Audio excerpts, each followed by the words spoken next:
여러분 안녕하십니까? 정부가 확진자의 중증도에 따라 생활치료센터와 병원 두 곳으로 나눠 치료한다는 새 지침을 만들었는데요.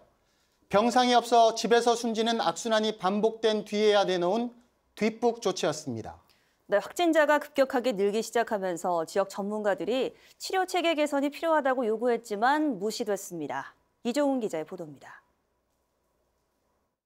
11번째 사망자십니다. 3월 1일 오후 3시 20분 보건소에 숨이 차다고 신고가 들어와서 13번째 사망자분이십니다.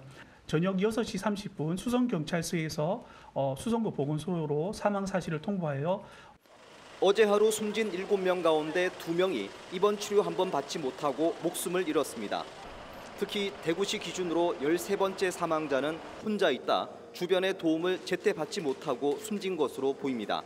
저는 심정지 상태로 저희가 현장에 도착했고 환자분 사후 강직 관찰되고 심환도 관찰돼서 사망 추정돼가지고 이미 지난달 27일부터 확진자가 집에서 격리된 채 입원을 기다리다 숨지기 시작했고 병상 대란은 그 전부터 빚어졌습니다.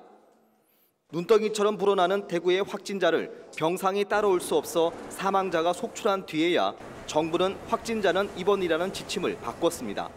사망자, 중증 환자의 발생을 예방하기 위한 피해 최소화 전략의 일환으로 7번째 지침을 개정을 해서 오늘부터 시행을 하게 됩니다. 하지만 지역 의료계와 전문가, 대한의사협회가 경증 환자가 80%라는 국내외 사례와 통계를 근거로 여러 차례 의료 전달 체계 개선을 촉구했지만 지침 변경은 이루어지지 않았습니다.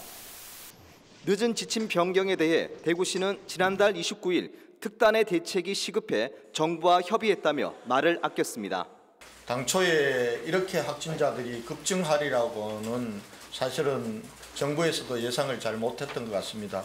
정책 전환을 위한 여러 가지 고민들과 논의들이 있었던 것으로 알고 있고요. 총리가 대구에 상주하고 있는 상황에서 코로나19로 인한 인명피해를 최소화하기 위한 지침 변경도 너무 뒤늦었다는 지적입니다. TBC 이종웅입니다.